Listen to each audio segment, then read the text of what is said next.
What's up, guys? Jimmy Jackson. I'm here making another video.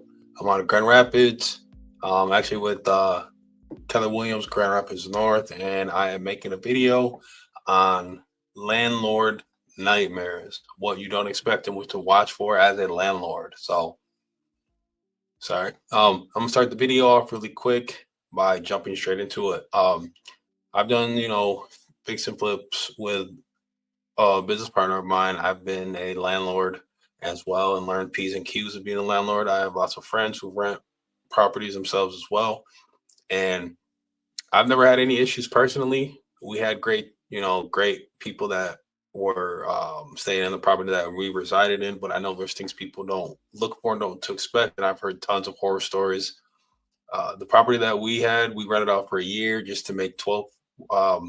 Just to make, we made $2,100 yearly on it. So we used it and then we sold it because it was a business deal between a partner and I. So it was just, hey, let's make, money for 1 year and then let's just sell it. So that was my experience. And there's more experiences out there. So let's jump right into it really quick.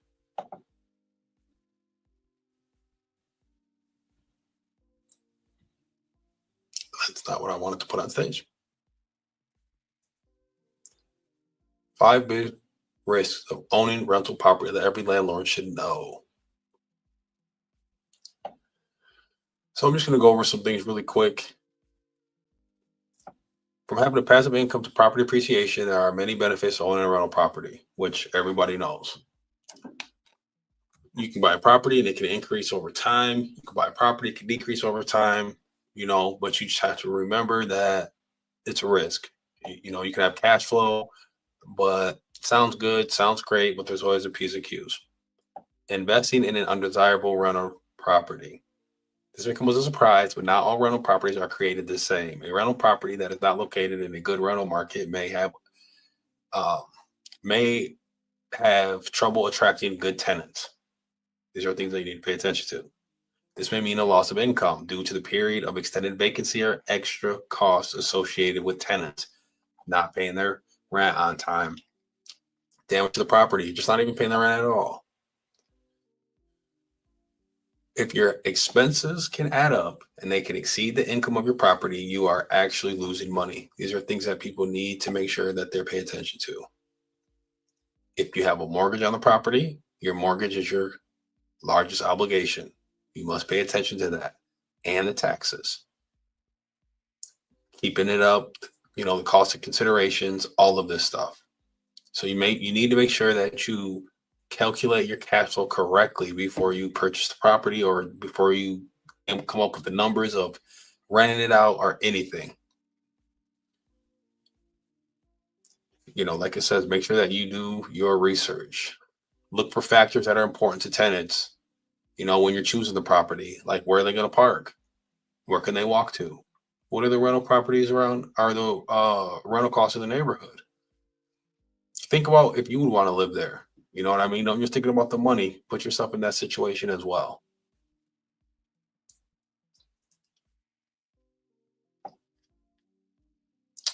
Something else, an extended period of property vacancy is a serious risk for the landlord, and it happens often and quickly if not careful. This could be a pain right here. It could be one of the most costly issues that come up with a rental property. When expenses that include lost income, that's one. Two, you might still be paying on the mortgage on the property and the person's still sitting in there. That is another one. And turnover induced repairs, which if you don't have a good tenant in there, they're not helping at all. If you have utilities, if you have HOAs, like the longer the property is vacant or the longer that somebody won't leave the property, the more that your costs are just going to be accumulating. You're going to just be getting more and more in debt.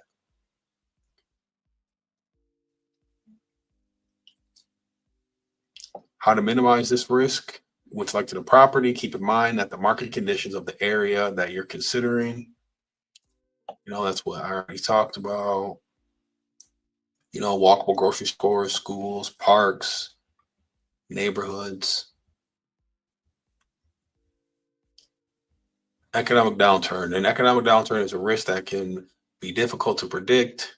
For example, 2009 recession, where the housing market dropped significantly and left people underwater on their mortgages. They did not expect it, but that was a lot of corruption as well. A lot of corruption.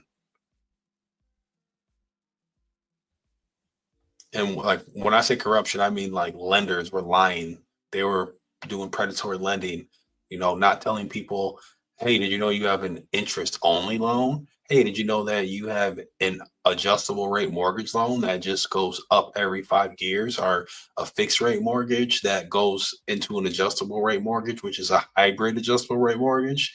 Like, and people, when they read that, they don't know it sounds good, but your mortgage was great for the first 2 years, but the next 28, it's all totally different. That had a big reason why the housing market went down the way it did. Predatory lending. So while you can't prevent an economic downturn, there are things you can do to minimize the financial impact. Having more equity on your property, bigger down payments means your monthly mortgage payments are lower.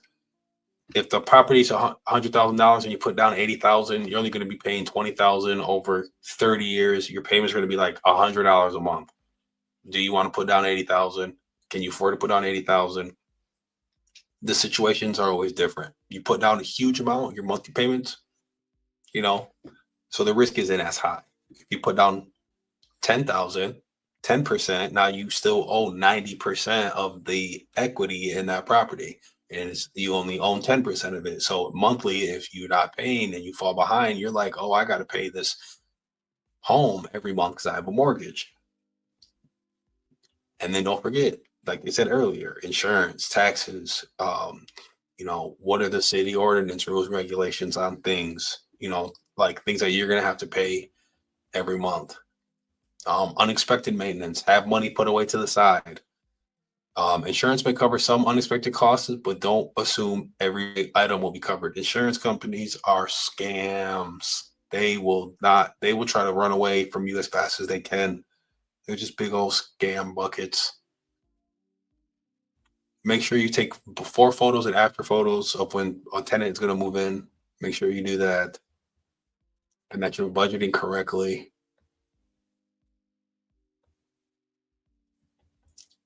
Delinquent tenants, getting a tenant who cannot pay reliably is one of the biggest risks. One of the property tenants who are chronic late payers can be constant source of stress. Tracking down payment takes time and effort and may cause your mortgage payments to be late, putting you in financial hot water, and it makes you look bad also because the property is in your name, so the mortgage is under you. The lenders are going to look for you. You don't want a tenant who's going to damage your property. And then evicting a tenant. That can be expensive also. TransUnion Smart Move database, a customer experience found that the eviction related expense for property managers averaged $3,500 to as high as $10,000. You have court costs, legal fees, unit turnover costs, possible property cleanup and repairs, and lost rent for the time that they were not leaving. There are also non-monetary costs to take into consideration, such as the strain and the stress of them driving you crazy. So make sure you do good applicant background checks, check their criminal history, check their debts, check their track record of paying their bills on time. And if you don't have these things, you have to earn it. You have to find a way to earn these things to earn a good reputation. The conclusion: being a rental property owner has potential to be a very profitable venture when you're aware of the risk and how to mitigate them. While some of the risks associated with owning a property are out of your control, many of the risks can be successfully mitigated with preventative measures like a thorough tenant screening process, regular property maintenance, and market research before buying a property and setting rent prices. Some simple planning and research upfront can save you money and headaches down the road. In the bottom 20% score range were suggested. We're not looking at that. Let's see. Something else I'm just going to jump into really quick. It's just going to take a minute. I'm not going to go over this whole thing. Where am I? Here we go. Take pictures. Take pictures.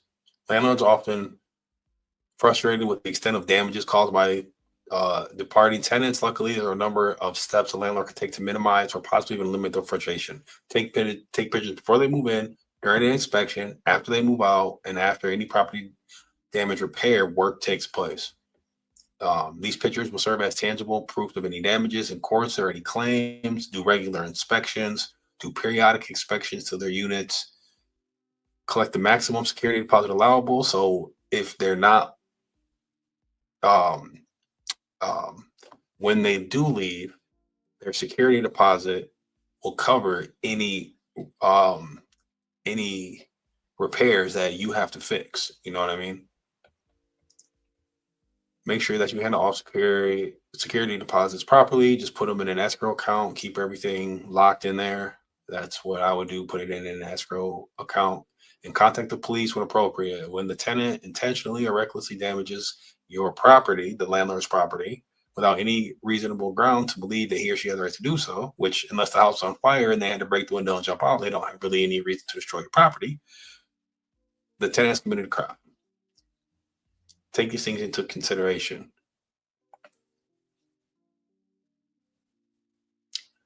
Also, another thing I would have to say is always remember that you are going to be on call all the time. If something goes wrong with the toilet, something goes wrong with the door handle, if they get locked out, if there's a leak in the roof, anything. If you didn't buy the home and fix it up, make sure it's brand new, then you don't know if something can go wrong. Or even if you did do it brand new, you know, the the weather could, blow down a branch that could break a window. You never know. And any of those things you're responsible for because it's um, your responsibility as a landlord to make sure that the tenant who pays the rent, who has the security deposit, and who's protected by the state to live in that property is safe and secure, and the responsibility is placed on the landlord. So make sure you're ready before you get any type of rental properties. It's a lot of money to be made, but the risk is definitely there. So thank you for watching. Have a blessed day. If you have any questions, send me any text or emails.